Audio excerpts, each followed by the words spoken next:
So what would you say is like the biggest deficiency in nutrition for like the average person? Oh, that's a good question. Okay, so I would say, I know magnesium is one. Why though? I've heard that. Yeah.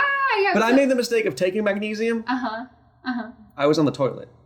Right? Because too much magnesium, I was like... Maybe it was the dose you were taking. I was like, I don't know, this doesn't seem right. It's a cofactor for over like 200 processes in your body, like for ATP production, for the energy, of course, nervous system function, which is really, is kind of why I'm more interested in it from like the mental health perspective. Also digestive support, too, inflammation. So it helps with decreased inflammation? Yes, and it helps with nervous system health as Calming well. it down?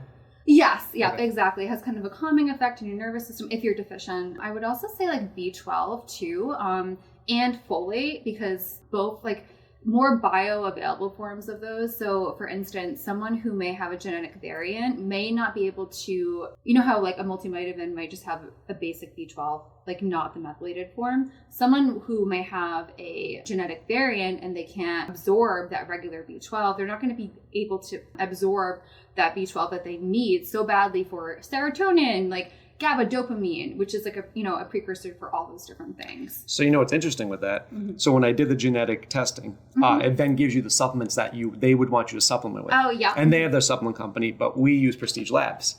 So we sell supplements, right? Oh, yeah. So everything I needed, I already had upstairs. And some of it I wasn't taking. So one of the main things was, I think it was L-methanate. It's one of the amino acids? Yeah. Okay. That was like the main one I needed. Yeah. Right? And then I needed my B12 complex, I think magnesium and folate. Okay. Those were the ones I needed. Yeah. Right? Yeah. And I would sometimes take a multivitamin, but sometimes not. But since they're like, this is what we recommend, I was like, oh, I take it every day now. Yeah. Right? And I do feel better. I feel kind of more clear. But it's basically those things you just said. Yeah. Because I had the genetic variant mutation on one side that they were like, this is what you need.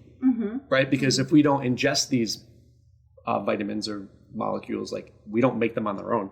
Yeah. So like B12, like even folate too. I would also say zinc, because zinc can actually... I think I was good with that. Yeah. I had no deficit. Oh yeah, zinc helps to modulate like actually gut functioning and neurotransmitter functioning too. So like a lot of what's happening, like a lot of what's produced in the gut, like significantly affects like the brain and so like how you feel, how you think, etc. So I would say even too, back to your point of like what are people deficient in, it could be also too like just various like diverse gut bacteria or even like enzymes that they need for their body to digest their foods, or even honestly just nutrient density foods. Like, you know, at the grocery store, for instance, like I recommend to individuals like go in the outside, you know, like where the produce is, like the meat sections, you know, like whatever, just stay in the perimeter rather than don't go to the ring dings. Yeah, don't go to all the processed stuff, because I think by getting all these processed foods, like you could be deficient in all of these different things. If you eat like a nutrient dense whole foods diet, hopefully anti-inflammatory, I mean, you could get into paleo, ketogenic, or whatever, like there are different benefits depending on you know, based on those diets. But I think trying to just make sure you're getting as much nutrient, like as much bang for your buck as you can. So basically eat healthy. Yes, eat real food. Eat real food. Hello, my name is Dr. Marc Bochner. Don't forget to check out my new book, Pug Learns to Believe.